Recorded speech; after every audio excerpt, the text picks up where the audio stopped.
게 덤벼드는데 죽이려고 잡아먹으려고 덤비다라는 거예요. 그래서 도망가가지고 어떤 창고 같은 데로 가서 숨어서 문을 걸어 잠궜대요. 그런데 이 사나운 개가 따라와서 하얀 이빨을 드러내고 문틈 사이로 자기를 잡아먹으려고 어르렁거리더래요. 그래서 그러는 와중에 옆에 잠깐 보니까 어떤 옷가지가 떨어져 있는데 옷의 색깔이 선명하게 하나는 붉은색, 하나는 흰색, 하나는 청색에 떨어져 있더래요. 그래서 순간적으로 알아지기를 이 옷의 주인을 저 밖에 있는 개가 잡아먹은 거구나. 그래도 나도 잡혀먹으면 큰일 나겠다. 그러다가 깨어났대요.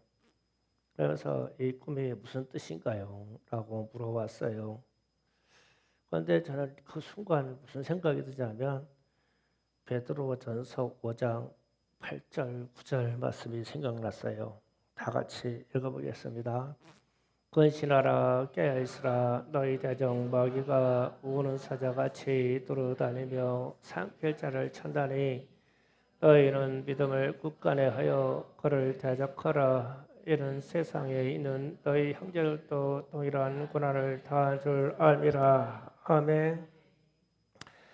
그러니까 우는 사자와 같이, 그러면 꿈속에서 나타나는 우는 으르렁거리는 그 개와 같이 이 우는 사자가 나타나서 삼켰다 그랬어요.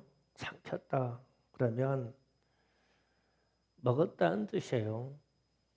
우리를 완전히 잡아 먹었다는 뜻이에요. 그러니까 물었다 놓은 것이 아닙니다. 그러니까 우는 사자와 같이 두루 다니라니 삼켜버렸다. 그러니까 흔적도 없이 삼켜버린 거예요.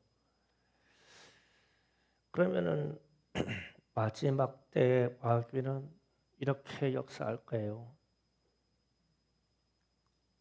마지막 때 마귀 역사는 우리가 마귀에게 넘어가서 그렇게 당하고 나면 물렸다가 살겠지, 물렸다가 상처 입고 말겠지, 이 정도가 아니에요.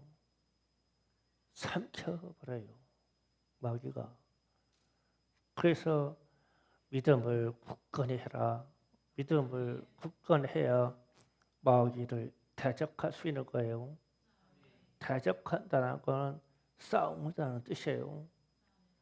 그런데 잡혀먹어서 삼켜버리면 우리의 영혼과 우리의 육체에 흔적이 없어져요. 그래서 결국은 겉옷만 남았죠. 그런데 제가 그분이 하는 말에 붉은색, 흰색, 청색이라는 그 얘기를 두고 더 충격을 먹었어요. 자, 붉은색에 대해서 좀 설명할게요. 방송실 붉은색 좀 떼봐봐. 제가 이렇게 준비를 했어요. 붉은색.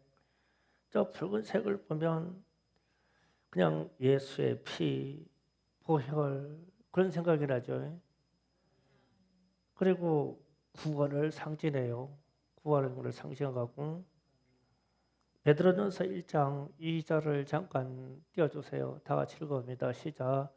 곧 하나님 아버지의 미리 하심을 따라 성령이 거룩하게 하심으로 순종해 예수 그리스도의 피부름을 얻기 위하여 택하심을 받은 자에게 편지하노니 은혜와 평강이 너에게 더욱 많을지어다. 아멘. 예수 그리스도의 피부름을 얻었다고 그랬죠. 우리는 예수 그리스도의 그 선명한 피뿌림을 얻었어요. 그래서 구원받은 거거든요. 그리고 베드로전서 1장 18절 19절 또 한번 읽어보겠습니다. 시작.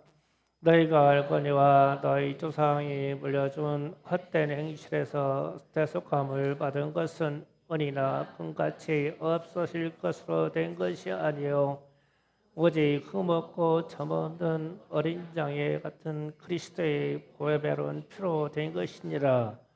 아멘. 이 말씀의 근거로 예수 그리스도의 피를 그리스도의 보혈의 은혜를 우리가 입었다고 말하는 거예요. 그러면 다시 붉은색을 띄워줘요. 자,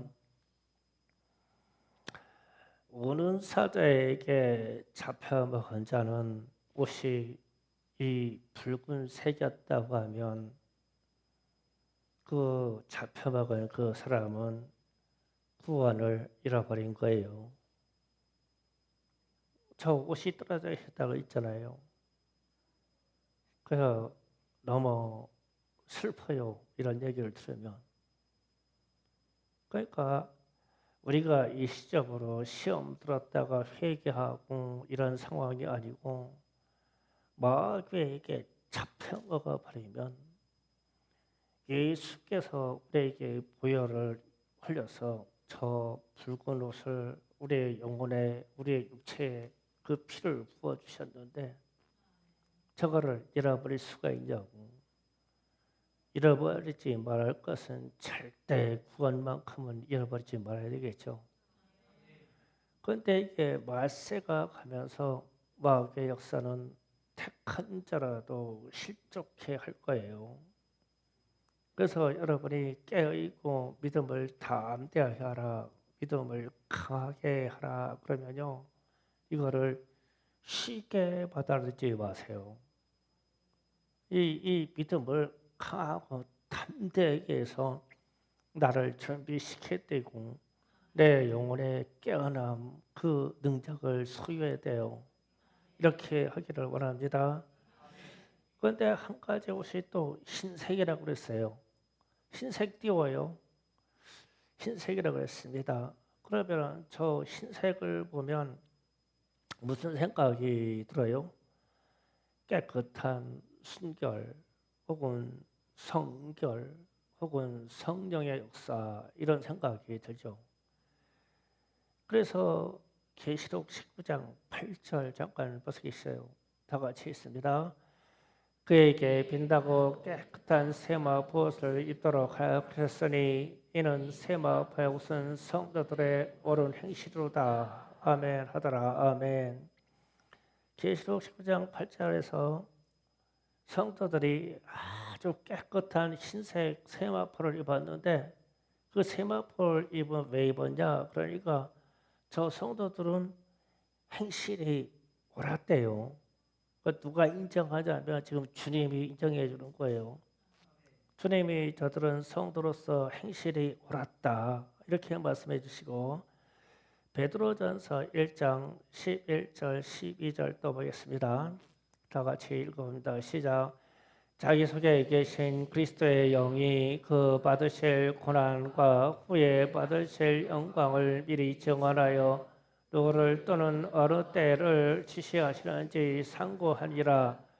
이 상긴 바가 자기를 취하는 위한 것이 아니요 너희를 위한 것이니 계시로 알게 되었으니 그것은 하늘로부터 내려와 성령의 힘입어 복음을 전하는 자들로 이제 너희에게 알린 것이요 전사들도 살펴보기를 원하는 것이니라. 아멘.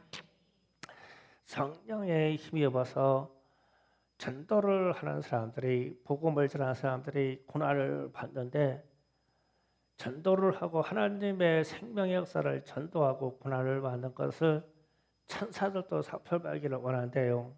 그런데 천사들이 이것을 흠모한다고 그랬어요. 하나님이 부르시는 천사들에게 복음을 전파하고 했으면 이 천사들도 날개치고 할 일이에요. 그런데 이상하게 전도를 하나님이 천사들에게 맡기지 않고 우리에게 맡겼어요. 그래서 성령의 힘입어서 전도하고 성령의 힘입어서 우리가 옳은 행실을 하게 되면 그럴 때 천사들도 우리가 그렇게 부럽대요. 하면 안 돼요. 근데 하나님이 천사들에게 이걸 안 맡겼어요. 우리에게 맡겼죠.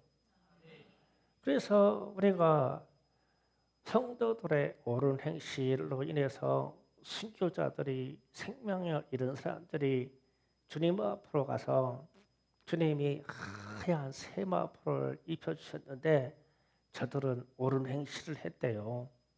주님의 명령대로 행하다가 죽어서 주님 앞에 왔대요. 그러니까 주님이 모든 영혼의 상태와 고난받은 것을 다 회복시켜주고 하얀 세마포옷을 입혔대요. 그러면 마귀에게 잡혀먹어서 금방 꿈 얘기했듯이 이 하얀 옷을 잃었다는 것은 성도의 옳은 행실을 잃었다는 것이 돼요.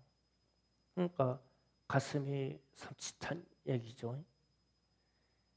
그리고 나서 청색 옷을 보았다고 그랬어요. 그 창고에서. 자, 청색 띄워주세요. 저 청색을 보면 무엇이 생각이 나요? 하나님의 은혜, 하나님의 영광, 하나님의 존귀, 기쁨, 그런 거예요. 그러니까 하나님의 은혜를 통칭할 때 저보다도 더 파란 청색으로 보여요. 그리고 파란 청색 물이 보이고요. 이게 영적인 현상이에요. 제가 이곳에 교회를 세우기 위해서 여기서 왔을 때 참 갈등을 많이 했어요. 이 산골짜기에, 이 외길에, 이 꼬부랑길에 누가 와서 여기 와서 예배 드릴까 고민을 많이 했어요. 그랬을 때 하나님이 눈을 열어서 은혜를 주시는데 이 사방 산골짜기에 저렇게 파란 물이 가득 차오르는 거예요. 그래서 이곳에 하나님의 은혜가 있고 이곳에서 하나님이 하실 일이 있구나. 그래서 순종함으로 이 땅에 왔어요. 그래서 오늘 지금 우리가 이 예배를 드리고 있고 아마도 우리는 이 땅에서 말세를 준비해가는 하나님을 우리 주님을 사모하고 그렇게 예배를 드리죠.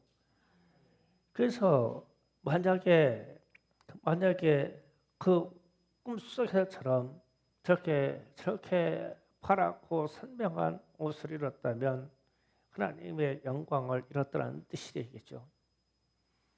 그래서 우리가 우리에게 성도라면 직분자라면 우리에게 하나님이 붉고 희고 저렇게 선명한 청색의 옷을 입혀주셔서 우리를 성도라고 칭하시고 이 말세를 살아가게 하시는구나. 그렇다면 그러므로 오늘 말씀을 들어볼까요? 충성교회 성도들은 이런 일이 있어서 절대 저런 옷을 잃어버리면 안 되겠죠. 잃어버리면 안 돼요. 마귀를 대적해서 물리쳐버리고 마귀에 그냥 머리를 밟아 깨트려 버리는 거예요. 그래서 좀 강하고 담대한 믿음으로 시험적인 요소도 이겨주고 시험이 오는 것도 이기고 이게 귀신의 역사요 마귀의 역사라는 것을 알아지면 예수로 물리쳐서 저 거룩한 옷들을 우리가 가져야 돼요. 소유해야 돼요. 무엇이 잡아먹었는데 저 옷만 남았더라. 그러는데 야 진짜 마음 아프더라고. 꿈에서라 봤으니까 천만 다행이지. 그러면서 내가 잡혀먹을 것 같아요. 이게 무슨 일이냐고. 우리에게는 그런 일이 있으면 안 돼요. 뻘떡 일어나서 잡아먹고자 하는 개가 됐든 사자가 됐든 마귀의 역사는 대적해서 물리쳐야 돼요. 정신 반짝 차야 됩니다. 이렇게 됐을 때 오늘 본문 말씀으로 가서 거룩한 자가 되라 그랬어요. 하나님이 거룩하시니 너희도 거룩하라. 그래서 지금 베드로가 거룩한 자가 되라 그러는데 함축적으로 오늘 13절에서 16절까지 예수를 믿고 신약 시대에 와서 거룩이 뭐냐 그랬을 때 네 가지로 딱 끄집어내 줬어요. 베드로 사도가 써준 글이에요. 그러면 우리가 신약 시대에 와서 구약 시대는 거룩을 따지려고 하면 안식일만 가지고도 500개가 넘는 율법이 있고 성경에 나오는 레위기만 가지고도 600개가 넘는 율법이 있고 그거를 다 지켜야 거룩이 돼요. 그런데 우리는 그런 것을 따라갈 수가 없잖아요. 법대로 따라갈 수가 없어요. 그래서 예수를 믿어 하나님의 은혜로 말미암아 우리는 거룩에 들어간 거거든요. 그런데 그 거룩에 들어가는데 오늘 베드로 사도가 네 가지를 말씀해 주셨어요. 그걸 듣고 깨달으면 돼요. 그래서 13절에 첫 번째로 너희는 마음의 허리를 동이라. 아멘. 아멘. 자, 저 1번 썼어요. 마음의 허리를 동이라 그랬어요. 마음의 허리를 동이라. 우리가 육체의 허리도 있는 것 같이 마음에도 허리가 있어요. 그러면 이걸 동이래요. 그러면은 왜 허리띠를 동이냐면 힘을 쓰려고 혹은 경주하려고 동이는 거예요. 오늘날 올림픽에서 보면 육상 달리기를 하잖아요. 육상 달리기 하면은 여자 선수들을 벗겨놓은 거 보면은 거진 다 비키니 수준이에요. 그죠? 다 벗었어요. 그러고 달래요. 남자들도 그냥 핫팬티에다가 위에 조끼 같은 런닝 조끼 같은 거 입고 달려요. 그러니까 몸을 가볍게 하면 더 멀리 달리고 힘있게 달 수 있다고 한 거예요. 그런데 원래 올림픽에서는 이렇게 하려 했어요. 겉옷을 입고 허리띠를 동이고 했어요. 그래서 이게 허리띠라고 하는 것이 힘을 쓰고 멀리 가기 위해서는 필연적으로 뛰는 게 허리띠예요. 이게요, 군대에 가면은 이 행군을 하거든요. 장거리 행군을 하면 배낭 메고 군장 메고 탁 하면 이 허리띠 벨트를요, 넓은 벨트를 꽉 조여매요. 그래야 이 장거리를 걸 수가 있어요. 허리가 헐렁하면요, 이 근육에 힘이 빠져가지고 안 됩니다. 이게 허리띠의 기능이에요. 그러면은 이 허리띠라고 하는 것은 마음의 허리띠를 단단히 매라 이 뜻은 정신 바짝 차리고 항상 준비되어 있으라는 뜻이 되죠. 그러면은 마음의 허리를 동여라. 그러면 우리가 쉽게 이야기하는 거예요. 정신 좀 차리고 정신 좀 맑게 하고 이런 뜻이에요. 제가 금요 저녁 예배 때도 이 부분을 소개했어요. 우리가 정신 차리려면 다음 세대는 없다. 우리가 마지막 세대다. 주님이 재림하시고 주님이 은혜를 베푸셔서 우리를 이끌어 가시려고 할 때에 지금이 마지막 세대야. 내가 마지막 세대야. 그래야 이게 정신 차려져요. 주님이 나 세대 말고 다음 세대쯤 오실 거야. 그래서 느긋하게 신앙생활을 하려고 그래요. 이게 실패의 원인이에요. 지금 세대밖에 없어요. 저와 여러분이 마지막 세대를 사는 거예요. 그렇다면 주님의 오심을 준비해야 되겠죠. 준비해야 됩니다. 그 말이 마음의 허리를 동이라는 뜻이에요. 마음의 허리를 동이고 준비해야 돼요. 이게 거룩의 출발입니다. 지금 베드로 사도가 얘기를 한 거예요. 쭉 얘기하다가 15절에 가서 그랬잖아요. 거룩한 이처럼 너희도 모든 행실에 거룩한 자가 되라. 그랬을 때 거룩한 자가 되라 했을 때 첫 번째가 마음의 허리를 동이라. 준비 좀 하고 살아. 이 뜻이에요. 달릴 준비를 해라. 재림하시는 주님 앞으로 뛰어갈 준비를 해라 이거예요. 이것이 마음의 허리를 동이는 거예요. 준비하시기 바랍니다. 마음의 허리를 동여요. 다음 세대는 없어요. 내가 마지막이에요. 주님의 12 사도들도 그렇게 살았어요. 그 사도들부터 다시 이어받은 속 사도들도 그렇게 살았어요. 마지막 세대에 주님을 만나서 내가 부활할 것처럼 그렇게 살았어요. 우리도 그렇게 살아야 돼요. 마음의 허리를 동이시고 준비하시기를 바랍니다. 두 번째로 그랬어요. 베드로전서 13장 1장 13절 중간에 근신하라. 두 번째 근신하라 그랬어요. 저게 두 번째 거룩의 조건입니다.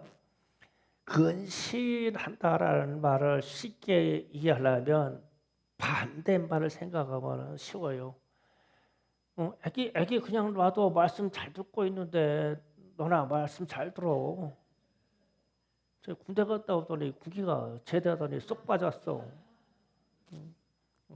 철이 봐봐. 아직도 군인이니까 다 이렇게 말씀 듣잖아.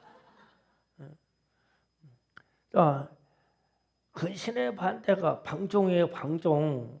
그러면 방종이 뭐냐? 지나친 자유로 죄까지 자유라고 생각하는 게 방종이에요. 그러면 요즘 죄로 불려지는 단어들을 두고 그게 자유이고 인권으로 도배하지요. 지금 방종의 세계가 흘러가고 있어요. 근신의 세계라고 하질 않아요. 지금 세상은. 그러니까 예를 들어서 동성애도요. 동성애도 왜 동성애를 하냐면 인권 때문에 그래요. 자유의 인권이라고는 인권 때문에 동성애를 인정하자고 그러는 거예요. 그런데 동성애가 죄라고 그러면 동성애는 죄입니다. 동성애를 하면 안 됩니다 정도 수준이 아니라 절대 안 됩니다. 동성애는 절대 안 됩니다. 이게 맞아요. 이게 근신이에요. 그런데 방종으로 가면 동성애는 인권이고 각양 가지고 누릴 수 있는 개개인의 자유입니다. 그래서 이것을 입안해서 사람들에게 그것을 인권으로 자유로 허락해야 됩니다. 이게 지금 차별금지법으로 가려고 하는 동성애의 부분이에요. 이 동성애는 절대 안 됩니다라고 말할 수 있고 실천하면 근신이고 그게 인권입니다. 괜찮습니다. 이렇게 하면 방종이에요. 그러니까 근신하라의 반대는 어떤 거대한 그 죄로 인한 자유의 세계가 지금 널브러져 있는 거예요. 또 그것뿐만 아니에요. 더 끔찍한 일이 있어요. 미국에서 아동 성폭행 한 사람이 있는데 이 사람이 정신질환자이고 성적 편향을 가진 사람이라고 해서 무죄 판결을 받았어요. 그래서 아동 성폭행한 이 성인이 무죄를 받은 것은 그에게도 인권이 있고 사람은 성적 성향을 이성으로 동성으로 갈 수도 있고 짐승으로 갈 수도 있고 다수성적인 지향으로 갈 수도 있고 아동성적 지향으로 갈 수도 있다. 인권이다 이래 버렸어. 그것을 변호사가 그렇게 주장을 하니까 정신획과 나간 판사들이 무죄 선언을 했어. 그러면 그 아동성 폭행을 당한 그 여자아이는 어떻게 되는 거예요? 그러니까 이럴 경우에는 절대 안 됩니다. 사형입니다. 이 땅에서 격리시켜 없애버려야 됩니다. 이 땅에 아동 성폭행이 절대로 일어나면 안 됩니다. 이렇게 돼야 근실이에요. 그런데 그걸 허용해 버렸어요. 그러면 세상이 어떻게 되냐고. 그게 자유고 인권이라고. 그래서 근신의 말은 방종이에요. 또 우리에게 가까이 있는 문화적인 혜택이 우리가 인생의 삶을 술의 도움을 받으면 안 돼요. 마약의 도움을 받아도 안 돼요. 그렇게 받아서 살 수 있다고 하는 것을 방종이에요. 그런데 술 취해서 인생의 도움을 받고 마약에 취해서 인생의 도움을 받을 수 있다고 말하는 것이 방종이고, 그게 절대 아니라고 말하는 게 근신이에요. 그러면 우리가 거룩에 접근이 좀 쉽죠. 베드로가 지금 상당히 쉽게 접근시켜 주는 거예요. 우리는 이게 절대 안 되죠. 그래서 우리는 이 거룩의 실천에 들어가 있는 사람이에요. 그래서 거룩한 세계를 방대하게 생각하지 말고 베드로가 시작한 데만 봐도 우리는 이미 거룩한 세계에 들어가 있고 이거 실천하고 있는 사람들이에요. 세 번째로 14절에 나옵니다. 은혜의 소망을 두라. 세 번째, 은혜의 소망을 두라 그랬어요. 13절 하반절에 합니다. 너희에게 가져다 주실 은혜를 온전히 바랄지어다. 그러면 무슨 사건이 있는데 주님이 가져다 주실 은혜가 있대요. 그러면 그 은혜가 뭔가를 우리가 확실히 알면 이제 이 거룩의 실천이 돼요. 그게 뭐냐면 오늘 3절 말씀에 나옵니다. 베드로전서 1장 3절에 보면 이거는 띄워달라고 그랬죠. 3절 성경을 봅니다. 1장 3절 봅니다.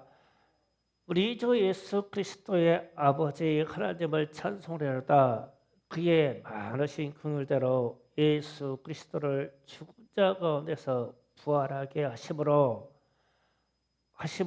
말미암아 우리를 거듭나게 하사 산 소망에 있게 하시고, 우리에게 산 소망이 있는 것은 예수님처럼 우리도 부활한다고 하는 소망을 갖는 거예요.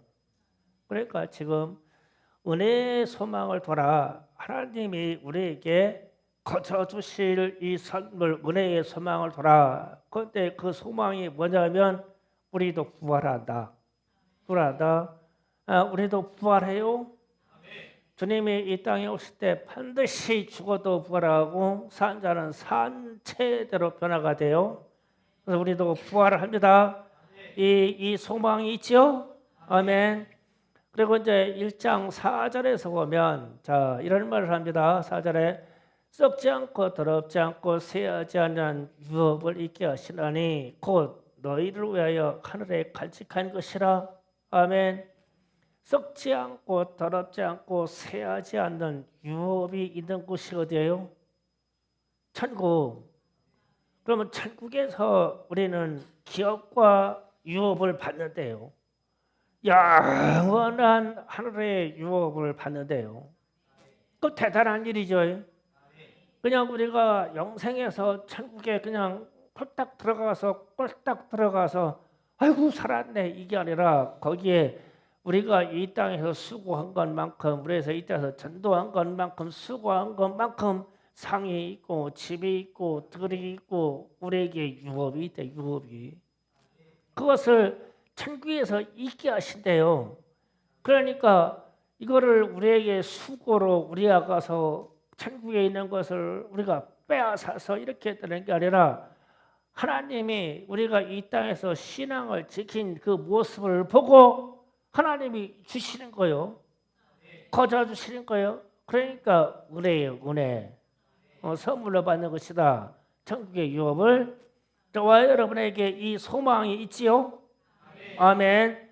그러면 우리가 하나님의 은혜의 소망을 두라 이 말씀을 알고 실천하는 거예요. 그 다음에 은혜를 알려면 5절 보니까 너희는 말세에 나타나기로 예비하신 구원을 얻기 위하여 믿음으로 말미암아 하나님의 능력으로 보호하심을 받았느니라. 우리가 말세를 살아가요. 앞으로 이 말세의 삶이 좀 더 험악해질 거예요. 그런데 믿음이 있는 사람들은 그 상황에서도 하나님이 보호해 주신다네. 저 약속이에요. 하나님이 보호해 주신다.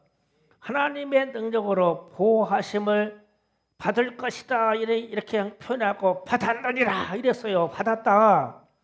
우리가 믿는 순간부터 우리의 삶이 하나님이 우리를 보호하심으로 받았어요. 그런데 이거를요 믿음으로 좀 확신을 갖지 못하는데 문제가 있어요. 제가 이 금요일 날 사실 제가 요즘 제가 좀 약간 힘든 것 이런 것 때문에 안수하는 것을 많이 제한합니다. 몇 명만 안수해요. 그런데 안수 딱 하는데 이 사람에게는 천사가 항상 옆에 서 있는데 보통 천사가 아니고 전쟁하는 군인 천사야. 군인 천사가 그 손을 딱 하는데 내 옆에 서 계셔 이분이. 너무 놀랐어. 너무 놀랐어. 그러면은 이 사람에게 군인 천군 천사 때 천군으로 따라다녀. 그러면 영적 전쟁을 수행하는 것을 도와주려고 항상 옆에 있어. 제게 안수받은 사람들은 그냥 생각해보세요. 혹시 난가? 하고 생각해봐. 날겨. 아이고 나 같은 사람이 뭐 이러지 말고 난가? 나요 나. 항상 보호해 주시려고 옆에 있어. 옆에 따라다녀. 그러면은 얼마나 내가 세상 삶 사는데 충만하겠어. 이걸 알면 항상 따라요. 천군이 천사가 가가지고 막 골리앗처럼 막 거대한 이 천군이 막 칼을 딱 차고 막 우리 성도들을 구해주려고 막 1대1로 막 붙어가지고 다녀. 영안이 열려야 보이지. 뭐 영안이 안 열렸으면은 믿음으로라도 있어야지. 그렇게 그래서 오늘 말씀이 그렇잖아요. 하나님의 능력으로 그러니까 하나님의 능력이 뭐냐면 믿음으로 말미암아 너희의 믿음으로 말미암아 하나님의 능력으로 보호하심을 받았대. 영이 받았대. 말세에 살아가는 우리에게 걱정하지 마시고 그 은혜를 알아요. 그러니까 은혜를 알면 하나님께 은혜의 소망을 두면 우리는 거룩한 삶을 살고 있다는 거예요. 은혜의 소망이 뭐냐? 금방 했어요. 우리는 부활의 소망이 있고 하나님의 유업을 받을 것이고 지금 내 이 육체의 삶을 사는데 내 약한 건 내가 시험에 잘 드는 것 때문에 천군 천사가 나를 따라다니면서 영적 전쟁을 수행해 주고 있어. 그렇게 보호하심을 받았어요. 감사하시기 바랍니다. 그리고 나서 6절에 가서 이렇게 말합니다. 그러므로 너희가 이제 여러 가지 시험으로 말미암아 잠깐 근심하게 되지 않을 수 없으나 오히려 크게 기뻐하는도다. 고난을 받으면서 하나님이 나와 함께 하시고 내게 부활의 소망이 있고 그렇잖아. 내가 고난 받으면 왜 그 죽어봐야 한다. 나 죽여봐라. 부활할 건데 뭐. 그래 나 좀 누가 좀 빨리 죽여줘라. 나가 천국전 후딱 가버리게. 그러면 무슨 고난이 뭐 두렵겠냐고. 너 나 건드렸다가 나 치고 있는 게 우리 천군 천사가 너 나 죽은 후에 넌 곧바로 넌 되졌다. 2배로 되졌다. 그렇게 하면은 그런 생각이 들면은 내가 지금 고난과 이 힘든 삶이 무슨 걱정이요. 그러니까 하나님께 소망을 둬라. 은혜가 있는 하나님께 소망을 두라. 그래서 이런 마음의 자세가 돼 있으면 여러분은 거룩한 삶을 살고 있다. 부활과 천국과 하나님의 나라를 보호하신과 이 고난이 아무것도 아니야. 왜냐하면 나는 죽어도 부활할 것이요. 나는 이렇게 살고 있으면서 내 자신이 힘듦에 있었는데 천사가 나를 보호하고 내 삶을 같이 살아주고 이끌어 가시니까 괜찮아. 내가 천국에 와봐라. 내 집이 얼마나 좋은지 천국의 들판을 봐봐라. 거기에 있는 꽃들이 어떠한지 거기에 있는 우물을 봐봐라. 거기에 있는 물고기들이 얼마나 아침마다 내게 인사를 하는지 거기에 있는 꽃들이 내게 항상 표정을 짓고 웃어준단다. 나 거기 갈 거요. 뭔 걱정이냐고. 기쁘지. 그러한 생각이 있고 그러한 믿음이 있다면 여러분은 거룩한 삶을 살고 있는 것이다. 이해하셨어요? 자, 네 번째로 거룩한 삶을 말합니다. 순종하라.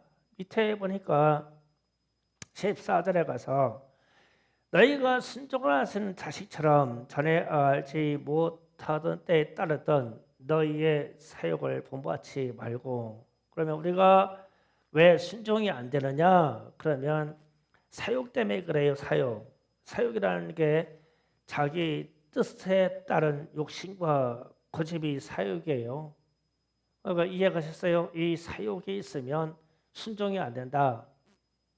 내 속에 고집이 있고 내 속에 사적인 욕심이 강해. 그러면 하나님의 말씀에 순종이 안 된다. 그 말씀이 14절 말씀이에요.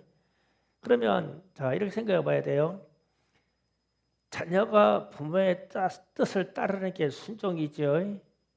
그러면 성도가 하나님의 뜻을 따르는 게 순종이죠. 그렇죠. 그러면 이게 이 순종의 사람은 믿음의 말을 하게 되죠. 순종 때문에. 그래서 제가 지난 금요일 할 순종 때문에 무슨 얘기 했냐면 출애굽할 때 12지파가 가나안 땅 정탐하는 얘기를 했어요. 정탐한 12들 중에 10이 돌아와서 하는 말이 그들이 보고하는 내용은 다 사실이에요. 성이 견고하지. 거기에 있는 사람은 네피림 족속으로 신장이 막 3m가 넘어버리지. 그들은 덩치가 장대한 자들이지. 그렇게 보니까 나는 그 앞에 서면 3m 가까이 된 사람들이 여기에서 보면 우리같이 170cm 이하의 키를 가지고 있는 사람이 그 앞에 가면 메뚜기 같지. 그러면 이들이 가지고 있는 어깨나 엉덩이 폭이 상상을 초월하게 커요. 지금도 발굴 때는 거인들의 뼈를 보면요, 진짜 골반뼈 하나가 우리 맞습니다. 골반뼈를 이렇게 세워놓으면 그렇게 커요. 이런 사람들이 사는 땅에 그들이 쌓은 성읍이 견고하지요. 그리고 거기에 있는 땅에 있는 모든 과일들이 막 어마어마하게 크고 좋은데 그들은 그 거인들 거요. 우리가 따먹으려고 하면 가서 압사해서 죽을 것 같아. 그들이 흔들고 있는 무기는 페트체 같아. 칼이. 우리는 칼에 보면은 무슨 회초리 정도밖에 안 돼. 그들이 가지는 칼은 페트체 많고 이렇게 싸울 용기가 나겠냐고. 10지파가 하는 말은 다 정확하고 정확한 진실이고 정확한 사실을 얘기한 거예요. 그런데 하나님은 그걸 싫어하셨어. 그런데 여호수아와 갈렙만이 뭐라고 하냐면 저들은 우리의 밥이다. 하나님이 기뻐하시면 지금까지 우리가 출애굽하는 과정에서 홍해를 건너고 이런 과정 하나님이 우리를 기뻐하셔서 이런 기적을 베풀어 주시고 물을 주시고 만나를 내려주시고 이랬잖냐. 그러니까 거기가 아무리 장대한 사람이 있고 성읍이 견고하더라도 우리가 하나님의 기쁘심을 입은 사람들이니까 가면 하나님이 전쟁을 해주셔. 그러니까 하나님을 거역하지 말자. 하나님의 말씀대로 순종하자. 지금까지 하나님이 우리와 함께 하지 않았냐? 그러니까 앞으로도 하나님이 우리와 함께 하실 것이다. 가자. 한 이 두 사람만이 남은 사람이 됐고 두 사람만이 믿음의 사람이 됐어요. 그러면은 순종도 똑같아요. 믿음의 말을 하고 믿음의 순종의 길로 가는 거야. 세상은 안 돼요.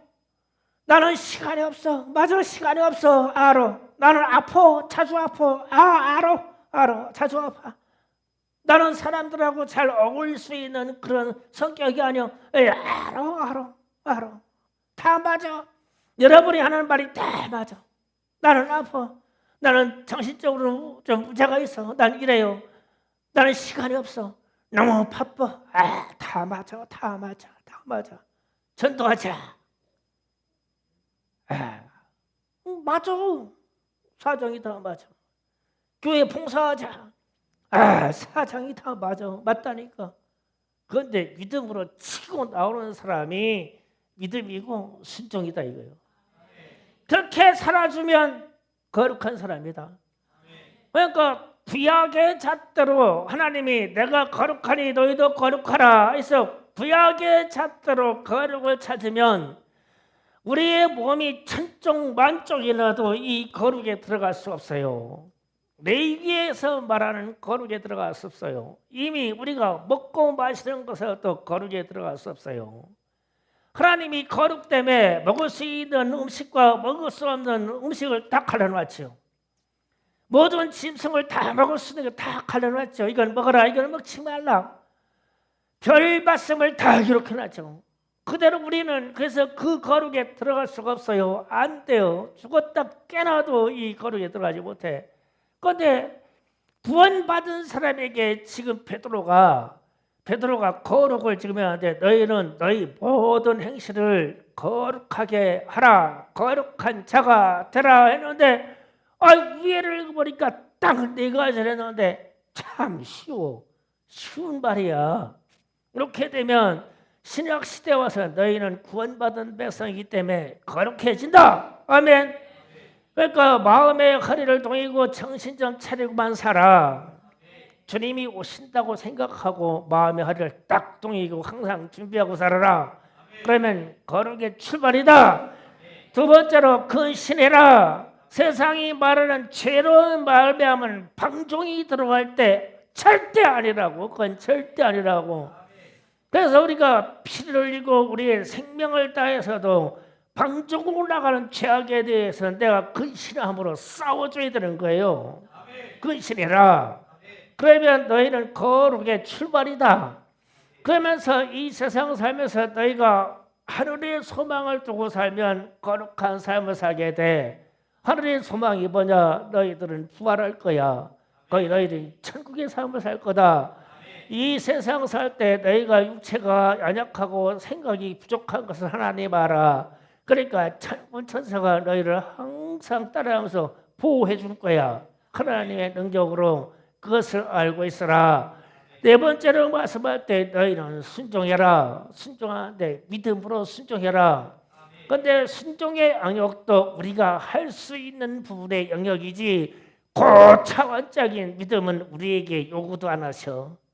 우리에게 있는 그렇고 그런 얘기들의 순종이야. 이 순종을 해줘라. 그러면 너희는 행실이 모든 행실에서 거룩한 자가 될 것이다. 되었다. 그래서 지금 베드로 사도가 거룩에 대해서 말씀하실 때 지금 오늘 말씀처럼 네 가지로 말합니다. 그런데 이 거룩의 흔적이 제가 꿈 이야기를 했을 때처럼 우리는 구원받은 사람들에게 예수의 피의 보혈의 흔적과 성령의 역사로 말미암은 이 흰 세마포를 입어 쓰여 있는 이 거룩한 행실과 그리고 우리가 하나님의 영광을 바라볼 수 있는 이 청세의 곳이 우리에게 은혜가 있는데 이것을 마귀에게 빼앗기려면 안 돼요. 거룩에 들어가려면 이것만큼은 빼앗기지 말고 사도 바울이 얘기한 이 실천을 네 가지만 할 수 있다면 그게 우리 마음에 자리 잡고 있다면 저와 여러분 거룩한 사람이에요. 그래서 제가 여러분의 삶을 자세히 살펴보면 참 많이도 거룩해요. 진짜 많이도 거룩해요. 조금씩 부족한 부분이 있어서 그렇지 많이 거룩해요. 조금만 더 채우시면 돼요. 그냥 정신 차리고 사세요. 그러면 이미 우리에게는 들어온 거룩의 역사가 있으니 성령이 도와주시니 우리의 삶이 오늘 말씀처럼 거룩한 자가 충분히 될 수가 있어요. 이렇게 되기를 예수로 축원합니다. 주여 삼창